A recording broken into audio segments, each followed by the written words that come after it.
Good morning. Welcome. My name is Joe White, and I am the Global Auto Industry Editor for Reuters. I'm also today's moderator for the forum. We are going to be discussing electric vehicles, the promise for health and safety. Joining me today are Dr. Wendy Purcell, a research scholar with the Harvard T.H. Chan School of Public Health and author of Exploring a Culture of Health in the Auto Industry. She is also research leader of the Culture of Health Auto Project. From General Motors, Kristen Seaman, who is Vice President of Sustainable Workplaces and Chief Sustainability Officer at General Motors. John Graham is professor at the O'Neill School of Public and Environmental Affairs at Indiana University. He is the author most recently of The Global Rise of the Modern Plug-in Electric Vehicle.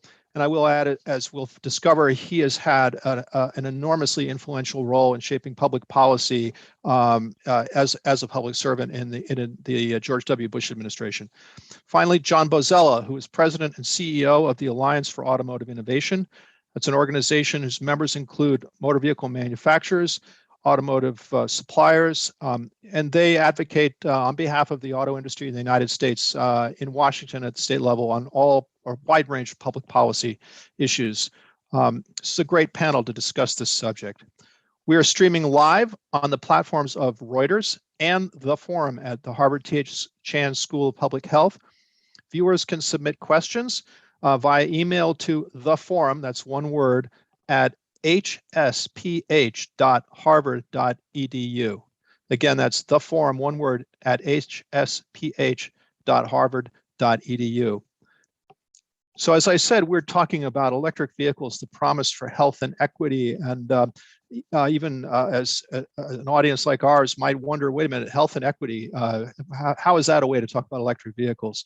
But the transition from gasoline powered to electric vehicles combined with the renewable grid could dramatically cut greenhouse gas emissions, as well as other emissions that are harmful to people in a variety of contexts and situations. We know that advancing health and equity are not guaranteed, that steps are needed to ensure that the needs of underserved populations are addressed through this transition.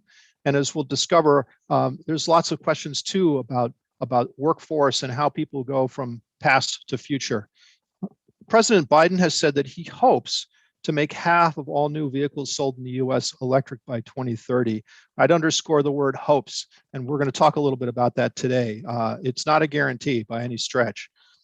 The House, as I think many of you know, plans to vote later this month on an infrastructure bill that includes some support for electric vehicle charging, electric buses, grid modernization.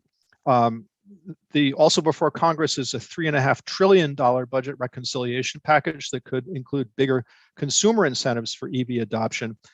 And today, with all of this activity and in mind, we're going to examine the intersection of electric vehicles, mobility, and health, and what policymakers and automakers should do or can do to advance this transition to electrification and what it means for workers, for people who drive, and their communities.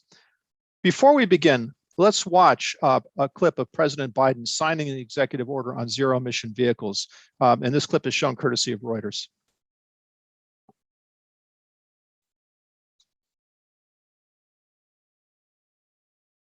That's why today I'm signing an executive order setting out a target of 50% of all passenger vehicles sold by 2030 will be electric and set in motion an all-out effort. We are proposing a blue-collar blueprint to rebuild America.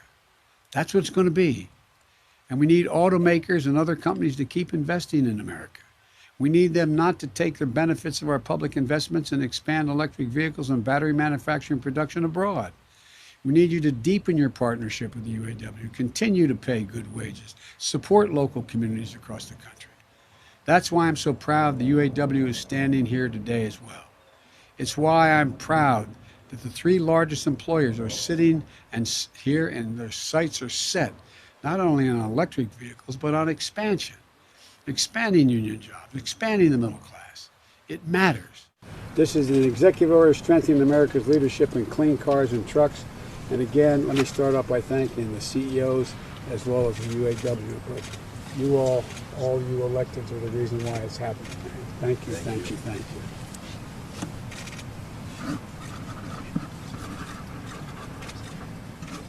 All right. All right. Thank you, thank you, thank you. We're back. Let's start with Wendy Purcell. Wendy, what does it mean to look at the auto industry through the lens of a culture of health? Thanks, Joe. Yes, under the leadership of Professor Howard Koh here in the Harvard T.H. Chan School of Public Health, we've a long-standing research project supported by the Robert Wood Johnson Foundation on a culture of health and how business can help advance public health and equity. This takes a framework elaborated by John Quelch, who was then in the Harvard Business School, that every business, irrespective of which sector, knowingly or unknowingly impacts public health. And it positions health across 4 domains or pillars.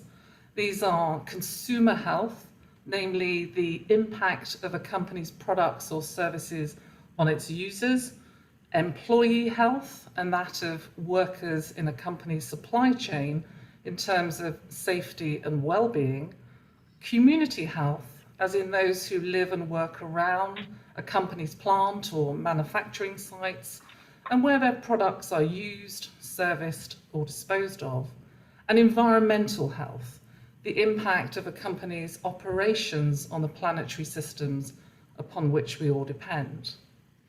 And we chose to research the auto industry because it's a global business sector that sits at the confluence of these 4 pillars of a culture of health. I think we know well the negative environmental and health impacts of the internal combustion engine, especially on those in under-resourced and overburdened communities living near highways, for example. But we hear less about the profound positive impacts of mobility in terms of advancing health and equity. So from enabling access to jobs and educational opportunities, medical care, grocery choices, and so on. Using the culture of health framework, the team of faculty and scientists here examined the work of 7 global automakers and explored what they are doing to advance health and equity through their business. And we were witness to a profound shift in their approach to position health as a strategic driver of their business, driven by technology and really accelerated, I think, by the collective experience of the pandemic. One clear expression of this is advancing electric vehicles and enabling affordable access to mobility solutions. And we'll be discussing that in our panel today, Joe. Great, Wendy, thank you so much. Kristen, Wendy has mentioned equity, and we know that historically not everyone has benefited equally from advancing technology. I'll just say that the auto industry has a long history of taking advanced technology from the highest priced vehicles and cascading it down over time. But the equity issue certainly looms large when we talk about automotive technology. Communities of color and those with less wealth have been hit harder by air pollution. I think that's pretty well documented. But the average sticker price on an electric car is about $19,000 higher than for a gasoline-powered car. So what can an automaker do to put equity front and center in the transition to EVs? What is GM doing? And I'll just throw in, as you talk about this, I mean, what is GM's definition of the word equity in this context? Sure. Thanks, Joe. So at GM, how we achieve our vision matters to us. We know that major infrastructure and technology transformations of this kind do have a history of leaving people behind. And as such, we want to make sure that the transition to an all-electric, carbon-neutral future is an inclusive one. About a year ago, Mary Barra announced that she had the ambition for GM to be the most inclusive company in the world. She also said she didn't want us to do that alone, right? She wanted every company to be the most inclusive company in the world. And that was really intended not only to reflect our approach to how we shape our own workforce and workplace culture, but how we impact the world. And everybody in is our rallying cry around our all electric future. GM wants to put everyone in an EV. It's our plan and putting product portfolio in place to have EVs across every price point and every segment so that it is accessible for everyone to be part of that transition. And we think that that's also going to help us accelerate our mission. We're committed to an all-electric future and really driving the industry forward.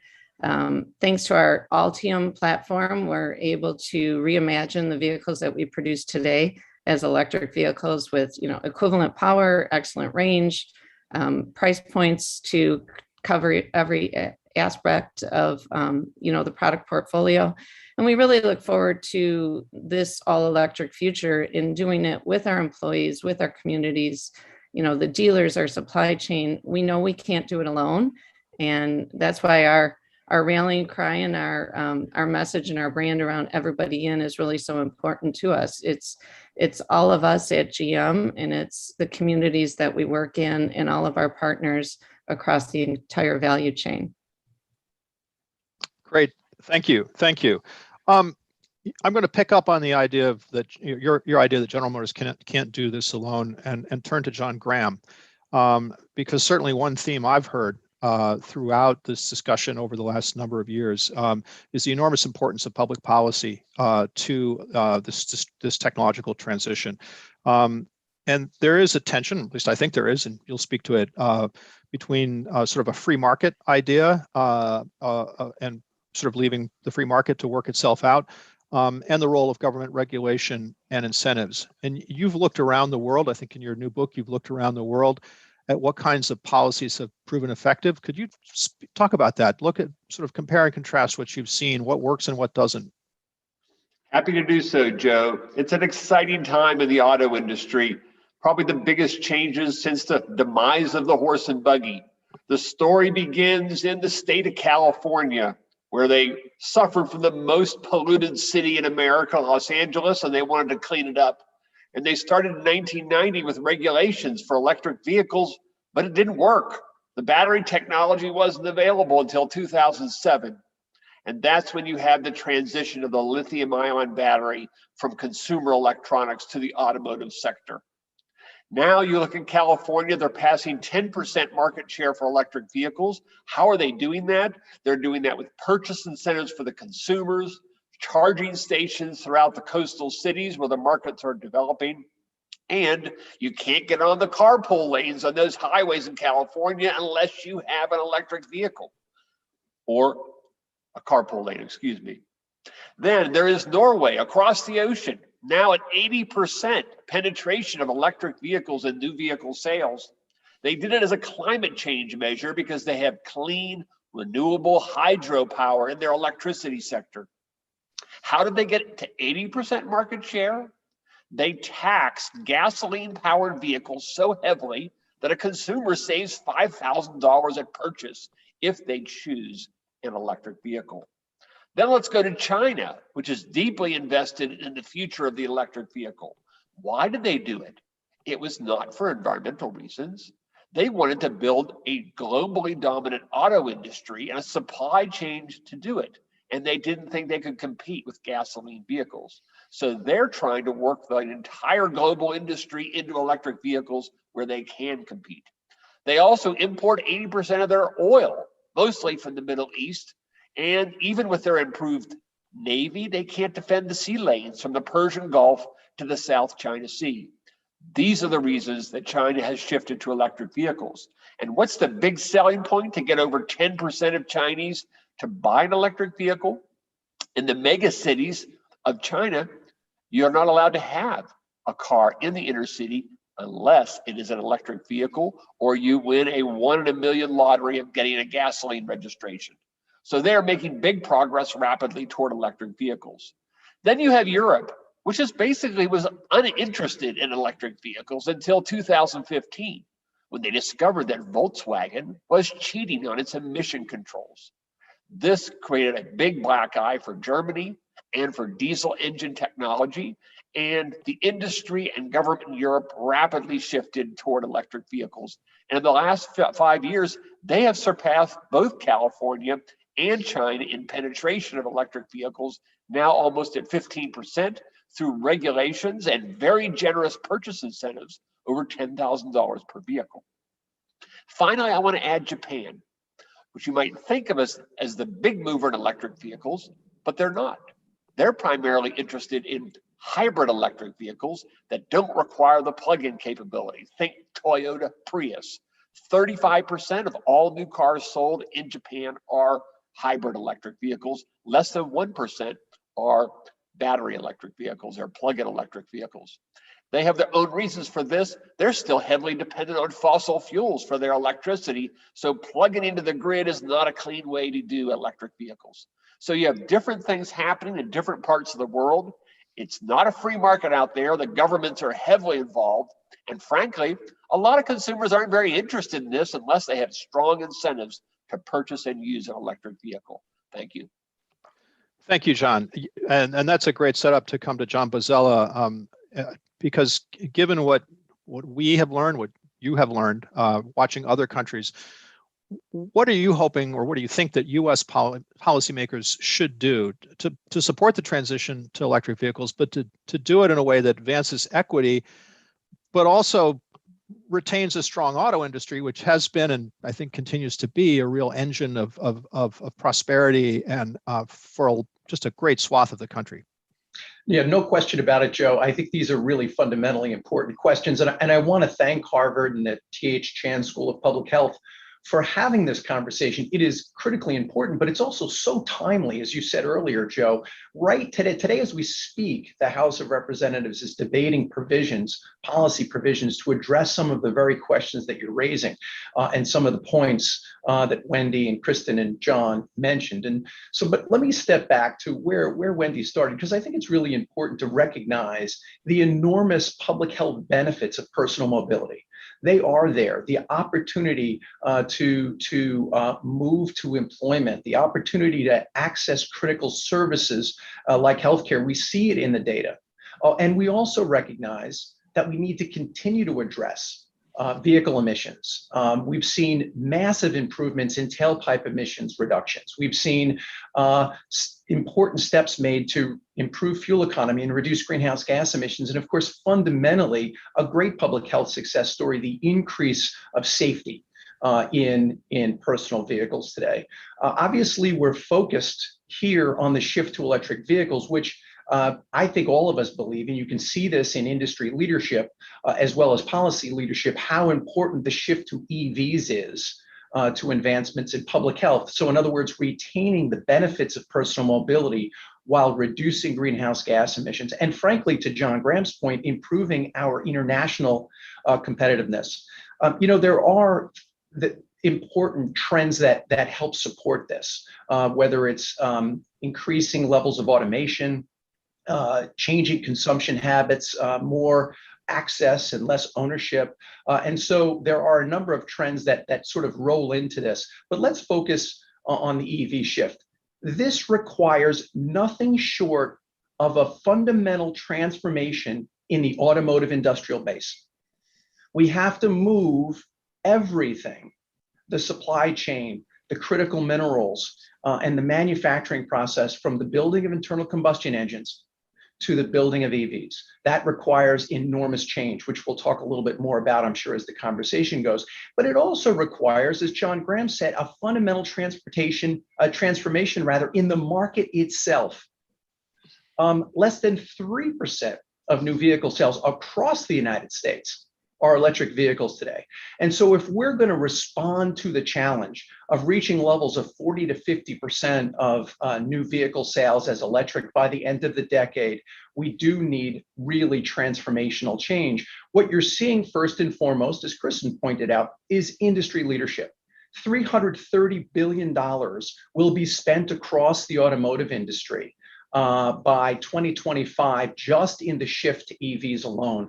By then, you'll see 130 different EV models in the marketplace, so much more availability. But what's really going to accelerate this transformation is a tremendous effort by almost every aspect of the private sector. utilities, power generators, dealers and retailers, builders and developers are all going to need to support this transformation. We have EV requirements. We need building code requirements. We have zero tailpipe emissions, but we have grid emissions. And so if you think about how everything knits together, we need a fundamental partnership across the private sector. And last point I would make is it requires complementary public policy support. John Grant talked about some of the things that work. Clearly, consumer incentives are important. Why? They support awareness, they support access, and they improve affordability. So consumer incentives are important, but so too are tools in the policy toolbox to support the transformation in ways that increase equity. We need to make sure that we provide benefits to all consumers, regardless of their ability to pay. We need to make sure that American auto workers and their communities benefit from this transformation. And we need to make sure that communities that have been traditionally left behind also have access to things like charging, as well as other employment opportunities that I believe the shift to electrification will provide if we do this right. So bottom line, we need a public-private partnership with national leadership to ensure that this transformation benefits everyone and that it really restores and maintains our industrial leadership, the U.S. auto industry. Great, thank you, John, and thank you all. And so now we're going to have a chance to dig deeper into the issues that you've all put on the table here. But before I do that, or before we do that, I want to remind the audience listening that this is the forum at the Harvard T.H. Chan School of Public Health. It's presented jointly with Reuters. Viewers can send questions to the forum, one word, at hsph.harvard.edu. And before we begin sort of exploring things a little more deeply with our panelists, let's watch another short clip about the effort to electrify buses. And this clip, again, is shown courtesy of Reuters.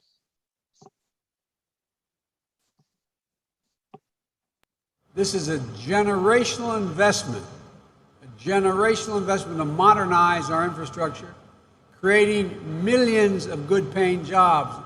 President Joe Biden has vowed to significantly reduce emissions by 2030 while creating new, well-paid green energy jobs. His administration has identified electric buses as one of the main ways to achieve that goal. Here's what's at play. Greenhouse gas emissions from the transportation sector accounts for the largest share of U.S. emissions at 29%. Converting transit buses to battery or fuel cell power will reduce this figure, and fast. Only around 2% of the U.S.'s 70,000 largely diesel transit buses are zero emission, according to the Center for Transportation and Environment. That's below Europe's 6% of total new bus registrations in 2020, according to the European Automobile Manufacturers Association. And it puts the U.S. far behind China, which has converted nearly 60% of its bus fleet, according to Chinese government data for 2020. The Federal Transit Administration, an agency within the Department of Transportation, has provided nearly $670 million in e-bus grants over the last 8 years. Thanks in part to that funding, the U.S. e-bus market is expected to balloon fivefold to $2.7 billion by 2024, according to analysts. The U.S. e-bus market is currently led by two players, California-based Proterra Inc. and BYD North America, a unit of China-based BYD Co. Limited. Each has sold around 1,000 battery-powered buses in the U.S. over the past 10 years. But a number of the electric models from incumbent diesel bus makers are gaining in popularity among transit officials. Biden aims to electrify 50,000 diesel buses, or roughly 70% of the U.S. fleet over the next 8 years. Under a bipartisan agreement struck last month, $7.5 billion would flow to bus electrification programs, including funding electric school buses. The president wants to see that pot of money spur the creation of well-paying union jobs. We're back. John Bozzella, the electrification is just one part of the infrastructure bill, or actually I think it's a pair of bills now before the House. Could you talk a little bit more, as you're working with this, of what are some of the key things that are in those proposals that you're watching? And I'll flag the question after that, which is, and it relates to the bus issue, which is, it seems to me there are sort of two approaches being looked at in Congress in these bills. One is very targeted at sort of, big problems, small share, big problem, like diesel buses, they're dirty, and then there are these kind of broad initiatives to try to get more adoption of EVs. And I do want to come back to that point of which gets the most bang for the buck. But if John Boesel, if you could kind of talk to us a little bit about what you see happening and coming down the pike in Congress. Yeah, thanks, Joe. So really, there are three categories of policy work that are being done. And I'll work from the consumer back. First, a focus on expanding and enhancing consumer incentives for the purchase of electric vehicles. Why? As John pointed out, it works in California where they're at 10%. And right now across the country, as I mentioned earlier, we're at 3%. And so building awareness, affordability, and access to these vehicles is really important, especially at this stage of the game where the incremental cost of an electric vehicle is still higher than that of an internal combustion. The other engine, and the other reason you want to do purchase incentives is it supports the industrial transformation, right? So as sales increase, the cost curve comes down. This is really important. Then working back, we need access to charging and hydrogen fueling infrastructure for these vehicles. When we look at consumer attitudes about these things, this is on the top of their mind. Where do I charge it? How do I get from point A to point B confidently? And so investments in public charging infrastructure, clean corridors, highways, looking at challenges like multi-unit dwellings are part of policy in the charging area. And then finally, the industrial transformation, access to raw materials and critical minerals that go into advanced batteries. How do we build an industrial base of battery production here in the United States? And how do we transform current automotive communities that are invested in building things like fuel pumps that are not going to be required, or transmissions or engines or casting of engine blocks that aren't going to be required in electric vehicles? And so there's policy focused in all three of those areas. Some of it is tax policy, encouraging through the tax code investments in here in the United States and those things. Some of them are in the form of grants to states and to the developers of infrastructure and new manufacturing. And of course, as I mentioned, using the tax code to encourage consumers to look at these technologies. So those are the three areas. The bipartisan infrastructure bill itself focuses on charging infrastructure and also encouraging the grid to clean, to become more renewable, as well as encouraging public utility commissions in states around the country to look at rate setting in a way that encourages EV development. There is also a discussion going on that is driving the president's Build Back Better program through a budget reconciliation process that includes some of those other elements that I mentioned. Let me give one caveat here. None of this is a foregone conclusion. We have a complicated and challenging political process that we have to work our way through in a legislative process, but it's encouraging to see policy leadership to support the ambitions and the investments that companies like General Motors and others are making. Thank you. Wendy, I want to come to you with kind of the question that I kind of tacked on to the question I asked John, which is from a public health perspective. And I was thinking about this last night.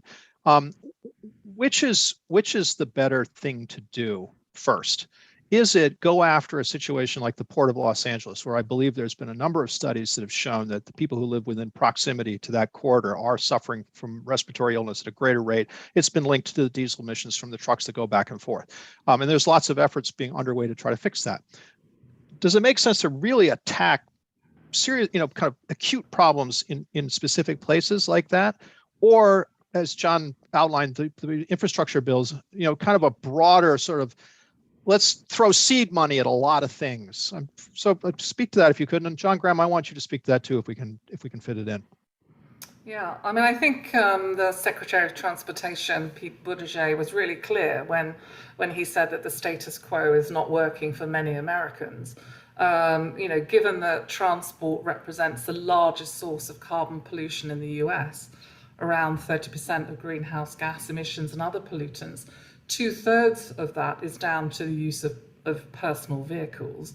And I think these new policies and investments can help ensure that everyone benefits from the transition to a more equitable, low carbon transportation. So the infrastructure bill, investing in a new vision for the Environment and Surface Transportation in America Act is important, and it includes specific mention of bolstering electric vehicles and the charging infrastructure. And I think we're already seeing the auto companies respond very positively here. Consumers too. Worldwide sales of electric vehicles grew by 40% in 2020 compared to 2019, albeit it's still just 4% of the world market.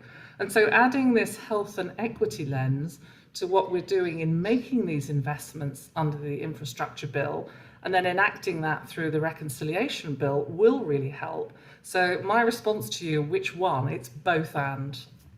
Okay, thank you. John Graham, I'd be interested in your perspective on this cost benefit analysis is probably an oversimplification of what I'm asking you about, but I'll start with that and you can go forward. I mean, what is the best way to go from sort of a cost benefit analysis approach to regulation? Well, a hard-nosed economic analysis would say a lot of wealthy people who buy Tesla products or the other high-end electric vehicles, they're going to buy them with or without a purchase incentive. So you see the state of California and other countries in the world putting limits on either the income of the buyers who get these subsidies, or they put limits on the prices of vehicles. One of the huge differences between the China market for electric vehicles right now and the US market is that in China, there are a lot of affordable electric vehicles at all price ranges, and BYD is a leader of that effort. You don't see anything in Tesla's product mix that ordinary Americans can afford. I call Tesla the BMW of electric vehicles because that's the part of the market that they're engaged in. So and then the second economic analysis tells you is this notion that we only want to be supporting union labor with these subsidies. It's nonsense. Tesla has non-union employees. They should be supported as well. Toyota has huge plants in Kentucky and throughout the South. Those workers are just as important as union workers. I hope everyone sees through the political aspects of what Biden is saying there. Oh, thank you. Yeah, and I certainly, the political angles to this, that could be a whole nother conference, I think, kind of what the reality of that. Kristen, I want to turn to you now, and I won't ask you to talk about politics because I bet you won't. But I will ask you to talk about what GM is doing to try to walk the talk on equity. And I understand that the company has formed a climate equity or an investment fund or climate equity fund. Talk about that. How big is it, and what are the goals? And how do you sort out kind of my question earlier? How do you sort out sort of sprinkling little bits versus having a big impact in a focused area? Sure. Yeah. Thank you. So, as we talked earlier, GM believes that the transition, all of our solutions really need to cover, again, everybody, right? Every segment, every price point. And so how we transition needs to be inclusive. We announced earlier, this year, we have an equitable climate action initiative that ensures that our transition to all electric carbon neutral future is going to be inclusive, that it covers our current and future workforce, customers, communities that are more likely, and particularly communities that are more likely to be disproportionately, affected by the effects of climate change. So that initiative is rooted in really 4 key areas: the future of work, EV access, infrastructure equity, and climate equity. So we announced a $25 million climate action fund, and it's aimed at helping support those that are on the front lines of really doing grassroots initiatives and community organizations that are working to close the gaps across these areas. It complements the investments that we've already made and are announced as far as our $35 billion investment in both EV and AV programs. And that's targeted at everything from research, technology, manufacturing, infrastructure, et cetera. And together, these work to really make sure that we don't leave anybody out. 2 of the grants that we're supporting so far, just to give you an example. One is called Valley Can, and it's a program that's focused on expanding new zero emission vehicle maintenance training program that'll be available to students at a total of 5 community colleges throughout the San Joaquin Valley. So again, really looking at how we make sure that we focus on transitioning the workforce as part of this all electric future as well. And another example is a program called Fourth Mobility. And this is the St. Louis Vehicle Electrification Ride for Seniors, or Silvers project, which is focused on increasing electric vehicle adoption and reducing transportation related operating expenses for social service agencies that are in low income communities. So really looking at how this transition to an all EV future covers every gamut of mobility, and making sure that we look at each and every one of those areas to make sure that people aren't left behind. Kristen, could I ask you to talk a little bit more about GM's, efforts in electric vehicles and across the board? And it's a huge investment, $35 billion. But talk about how the company is looking at that in terms of public health. Because I have to say, I know Wendy addressed this in her paper. When you first say electric vehicles are a public health issue, you say, really? I thought there was an industry strategy issue or a profit and loss issue. And I guess executives in the industry kind of struggle with that as well. Could you talk a little bit about how you're looking at it now as a public health matter, and kind of the responsibility GM has in that frame? Sure. If you think about it, we've looked at how global communities can experience impacts of climate change differently, and how these climate inequities can really have a detrimental impact on people's health. The heat waves and the rising temperatures that we've seen even this summer, for people living in hotter areas, if you have an extreme heat wave, not only is it already hotter to begin with, but there's not always the infrastructure necessary to cool those communities.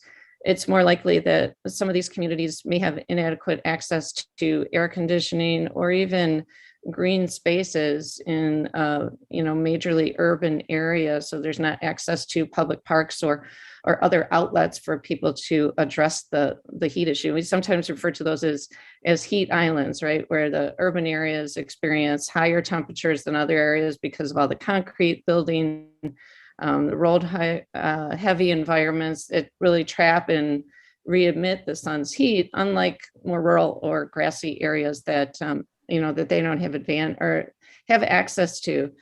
So, we at GM, we take the challenge of climate change very seriously. It's really the driving force behind our vision of a future with zero emissions. We believe it's real and it's urgent, and we need to address it now to scale and do what we really want to do, as we've talked about already, and John and others have mentioned. We can't do it alone. Policy, government, other industries, companies, utilities, et cetera, we all have to work together to join forces and drive change. No one company, no one individual or government alone isn't going to solve this. So as a major automaker, we see our scale as a great opportunity to connect with others and really work alongside policymakers to move the needle and drive that change that's necessary.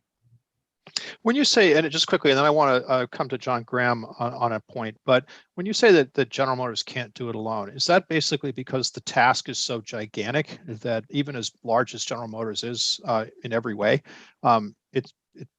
it's too big?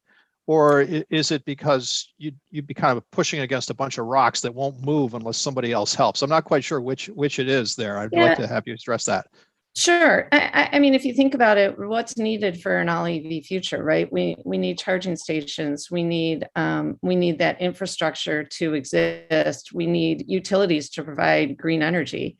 If we're charging on a non-green grid, then we're really not accomplishing that all electric, zero emissions future that we see. So it's really, there's a piece that a huge significant piece that we feel we own and we're responsible for, but there's lots of other players in the value chain that need to move along with us. Thank you. John Graham, I want to turn to you with a question about how can, well, let's just talk about the United States, but bring in examples from elsewhere if they're relevant. How can a government craft policies that advance social justice? It's a goal everyone would support, but it's probably easier said than done. Can you talk a little bit about sort of the perils and pitfalls, or the opportunities in trying to kind of have a social justice and public health lens to a policy that affects industry and technology? Joe, when I think of social justice, I think about what do things mean for low-income Americans. And one thing to keep in mind is a lot of the subsidies that we're talking about here are for people to purchase new vehicles, new cars. Right. But low-income Americans rely predominantly on used vehicles. So if we're serious about the social justice issue, we need to think about how do we make electric vehicles more affordable and more practical. Many low-income Americans don't have a place at home to charge an electric vehicle like a wealthy person in Norway does. They have a big garage and they can have their charging station in their garage. So you have to have public charging, but it turns out that public charging is a lot more expensive in terms of electricity per kilowatt hour than residential electricity is. So a social justice approach to the electric vehicle problem will zero in on used car purchases and how do you get charging services that are affordable to low-income Americans.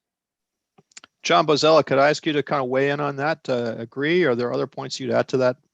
Yeah, absolutely agree with that. And John's right about used cars. I mean, more than twice as many vehicles, light duty vehicles traded in a given year are used vehicles relative to new vehicles. And so I do think that's an important aspect of it, right? One is if we raise the number of new vehicles sold, we obviously get them into the used car market, but I do think we should look at incentives directly focused on used vehicle purchasers. Infrastructure, John mentioned, so I won't belabor that point, but I think one additional point I'd make, and you're seeing policy makers focus on this now, is also with regard to automaking communities. So as you look at these investments like tax credits and grant programs that Congress and the Biden administration are designing to support this shift on the industrial side, setting aside dollars to transition auto communities that are likely to be left behind in this transformation is an important policy measure. Because auto communities are important. And this also helps to support not only, again, auto workers, but the communities that have really depended on the auto industry. If you think about it, the auto industry is over 5% of GDP. It's really important that this industry succeed and thrive to continue to support our economic resurgence. So I think that's important as well. And also, you can target grant programs and industrial investments to disadvantaged communities as well, and to communities of color that haven't always had the opportunity to benefit from these investments in the past. So consumer infrastructure, but also targeting investments to support the industrial transformation in a way that supports communities and workers.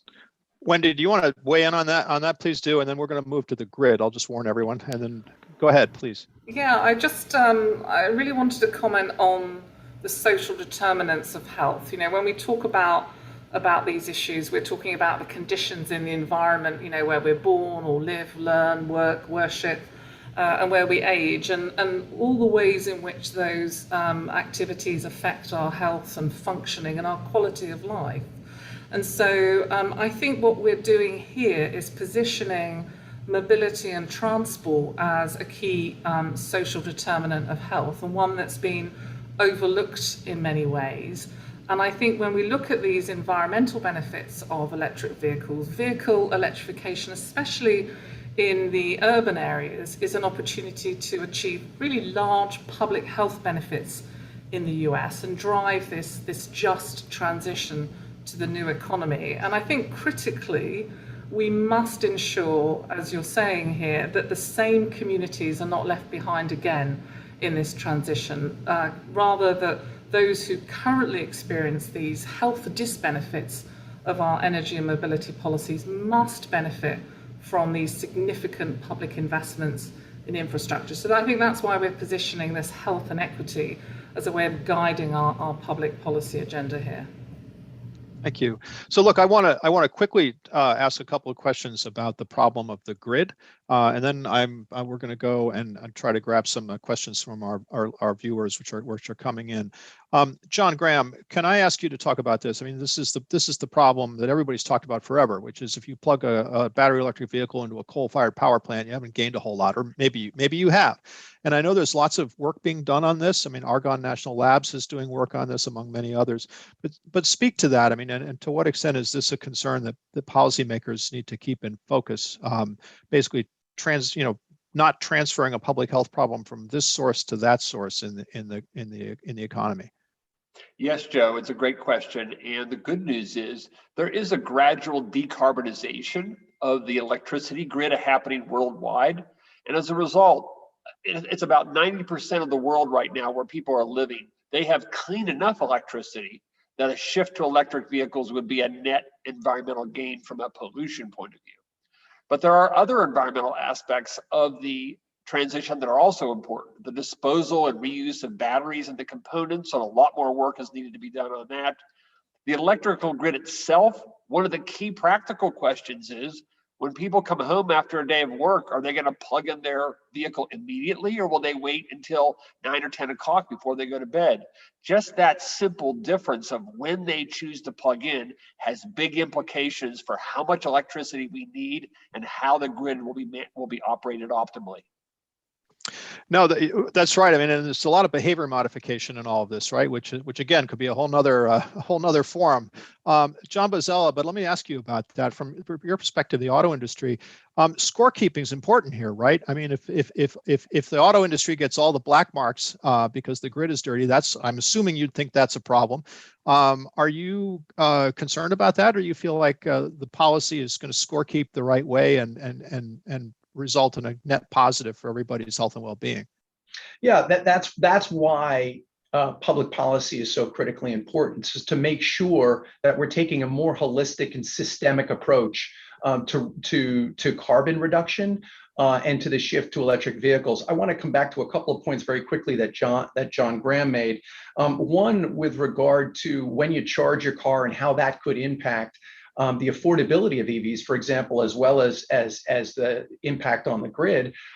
Pricing and rate setting, can and designs in those areas can really support charging in a way that makes it more cost effective and more efficient for the grid. You're absolutely right about the cleanliness of the grid, so to speak. The cleaner it is, the cleaner the transport sector is if it's EV charged. And so you are seeing it, for example, in the budget reconciliation bill, a focus on incentives to not only power generators, but to the utilities themselves to provide more renewables to consumers. And so that's, again, another important aspect. I want to come back to also the use of batteries in EVs. Recycling and second use are really important, which is why the industry is taking a sort of 360-degree approach to this, where we're doing a lot of work on recycling and also second use, and you're also seeing policy supporting that research. Oh, thank you. Wendy, did you have another point you wanted to make before we move to the questions that I'm starting to get from viewers? No, I think we should move to the questions, Joe. Okay, great. Okay, great. All right. Actually, this question from Alex gets somewhat to the point, John, that you were just making, John Bozzella. The process of obtaining raw materials needed for lithium-ion batteries comes with its own set of environmental and human rights concerns. And as this battery disposal, what can policymakers and automakers do to reduce the negative environmental and human impact of lithium-ion batteries? I mean, I guess this is particularly around mining, but probably also disposal. Yeah, that's exactly right. I mean, we're gonna have this massive shift from developing oil, right, drilling for oil, to mining for raw materials and critical minerals to support electrification. But it is and can be done in a much more sustainable way. And so you're seeing companies working on developing supply chains to make sure that at the beginning of the process, that we have sustainable access to these materials. And again, as I mentioned before, it's really important to look at it holistically across the whole chain. And so the ability to make sure that we're building vehicles and batteries and components that can be recycled and that can have second uses is really important. The use case for batteries in EVs is so high that there's a ton of useful life left in these automotive batteries at the end of their vehicle life that can be put to use. Whether it's supporting the grid or in other ways. And so that type of broad approach is how we have to be thinking about electrification. Kristen, can I ask you to comment on that from a GM perspective? I mean, how deep in the supply chain is GM going to go to assure that the issues that the questioner put on the table are handled appropriately? Sure. I mean, I think the first and most important is that we continue, with our Altium platform to focus on increasing, capacity and energy while using less materials. Our current Altium battery pack has 60% more capacity than our Bolt batteries, and it uses much less material in that process. So focusing on reducing the need for those, rare earth materials is first and foremost as we move forward from a technology standpoint. The other thing I would comment on is we also believe that recyclability is extremely important. And, we've announced partnerships with Lithium Cycle to collaborate on recycling all aspects of the battery, to be able to make sure that our battery packs are 100% recycled. And, that as we go forward, that's extremely important in our process as well. And then we also had an announcement where, as you talked about, working with our supply base on actually getting the materials and where those are coming from. So we had an announcement earlier this year with CTR, looking at new ways of mining off the U.S. so that we're not, we're able to do it in a more sustainable way. So really looking at the entire, life cycle and value chain of the battery technology to make sure that we're doing it in the most sustainable way possible.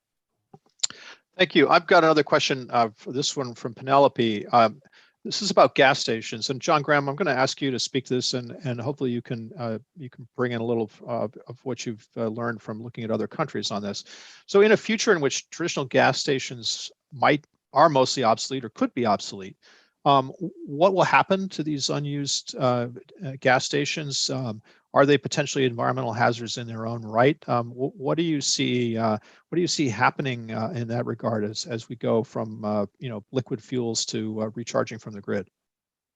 Well, I just read recently that in the country of Germany, they're looking at legislation that might require gasoline stations to also offer electric vehicle charging capability. So when you think about the rapid development of this charging station capability, it's very natural to think that needs to happen in places like refueling stations.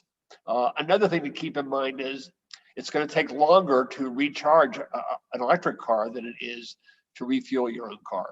So it needs to be in environments where there's some shopping or some coffee or a little snack here and there in order to make it more of a feasible process. And even the biggest innovations in fast charging are still not as fast as what we are used to in our gasoline recharging. So I wouldn't give up the prospects that we'll actually be using some of these same sites that we're talking about for charging electric vehicles. Yeah, I just did an interview recently with someone in the charging world who pointed out to me that the gas stations sit on the best real estate, and you're starting to see, or the best real estate for essentially refueling a car, and you're starting to see some of the oil companies anyway getting into charging. So it may be that once they figure out where the chicken and the egg are in all of this, that the recharging companies will be our old friends Shell and BP, right? So there's that possibility. So I think this one I'm going to ask of both John Graham and John Bozella, but I'll ask John Bozella first. This is from Lawrence on taxes. Fuel taxes, obviously in this country, pay for most road improvements. how have other countries, or how do you, John Bozell, I'll ask you this. I mean, how do you think the United States and for the auto industry perspective could best find a new source of funds if it's not the fuel tax? What could it be? And then John Graham, I'd ask you the same question and speak to that if you could jump. John Bozell, you go ahead first. I mean, tax is always a difficult issue from the industry perspective. What's the right way to substitute for the gas tax? Yeah, it's a question that Congress is debating right at this moment, and states have been experimenting with. Right? Because obviously, if you're funding your highways largely through gasoline taxes, the fuel economy of the fleet is improved, the revenues go down, and then you shift to electric, the revenues go down. So great question. A couple of things. One is you are seeing states experiment with and federal policymakers looking at the idea, of shifting to a miles driven or a vehicle miles traveled type of revenue stream to support highway improvements and the investment in modern infrastructure. So that's one idea. Also, you can look at, frankly, a tax base that's less regressive, a tax base that's much broader based. And that is also obviously being considered, because if you look at what's being debated to fund the budget reconciliation bill, which contains some additional infrastructure investments in addition to the bipartisan bill, what you're seeing is a debate about broader based tax pay-fors, for lack of a better term, as well. So I think those are the two themes, but certainly a mileage based or a mileage driven type of system is where you're going to see more discussion. John Graham, thanks, John. John Graham, do you have anything you want to add on that point before we go to the wrap-ups? Yes, my colleague Denville Duncan and I have done some survey research to get people's opinions about the question that you're asking. And they're a little reluctant to endorse a mileage tax, even though we in public finance think it is in fact the best idea for replacing the gasoline tax. But one of the reasons that people are afraid of it is they think the government might try to have both a gasoline tax and a mileage tax and really get into our pockets. So unless it's going to really replace the gasoline tax, it's going to be a very tough sell in the political system. So thanks, John. We are coming down to the end, and I want to give each of the panelists a chance to sort of talk about a key takeaway from this discussion. We could have done so much more. It's such a rich topic.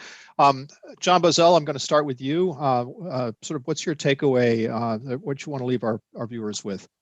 If we want the shift to EVs to be not only successful for consumers, but successful to communities that might be left behind, we do need policy to support this transformation. It's through important, targeted, focused public policy that we can address some of the equity concerns and really make sure that this transformation benefits auto workers, auto communities, and consumers, as well as communities that have really been hurt by traditional emissions in the past. John Graham? Yeah, just one quick point on the lithium mining. It's actually the processing of the lithium where China has the dominant advantage, not in the mining. And that's a process that does involve significant environmental waste management issues. There are efforts underway right now in the United States, in Nevada and in North Carolina, to develop the mining and processing together. How fast is it happening? Not fast. Litigation and opposition to the development of these facilities is slowing the U.S. ability to be in the lithium market. Kristen, takeaway for our viewers? Sure. Yeah, I mean, again, at GM, we're completely committed to an all-electric future, and we see a vision of zero emissions. And as we've all said today, we can't do it alone. Our motto and our theme around everybody in includes everybody. It's our partners in the UAW, it's our communities that we work in, it's policymakers, governments, other industries, et cetera. So we see the vision. We've got 30 new EVs coming by 2025 globally. And our goal is to continue to put out a portfolio that has products that meet everybody's needs across every segment and every price point to really achieve that all electric future. Wendy? I think what our research showed that the global auto industry, it revealed, I think, the myriad of ways that they're working to advance a culture of health through the strategic choices that they're making as a business. And I think it reinforced for us the mobility as a key social determinant of health. And I think it's one that we must embrace now, given that we are, as we said at the top of the hour, at the point where we are looking at the biggest transformation in the transport sector and a huge opportunity for the industry to change the way we move and help address, I think, our climate crisis. Thank you, and thank you to all of our panel. It really is a remarkable time to be involved in this industry. It's like being alive in 1912, and with all of the perils and the opportunities of that. This event has been jointly presented by the Forum at the Harvard T.H. Chan School of Public Health and by Reuters. I want to thank everyone for taking time. I want to thank our panelists for taking their time to be with us this morning. And with that, have a great day, and we'll see you next time.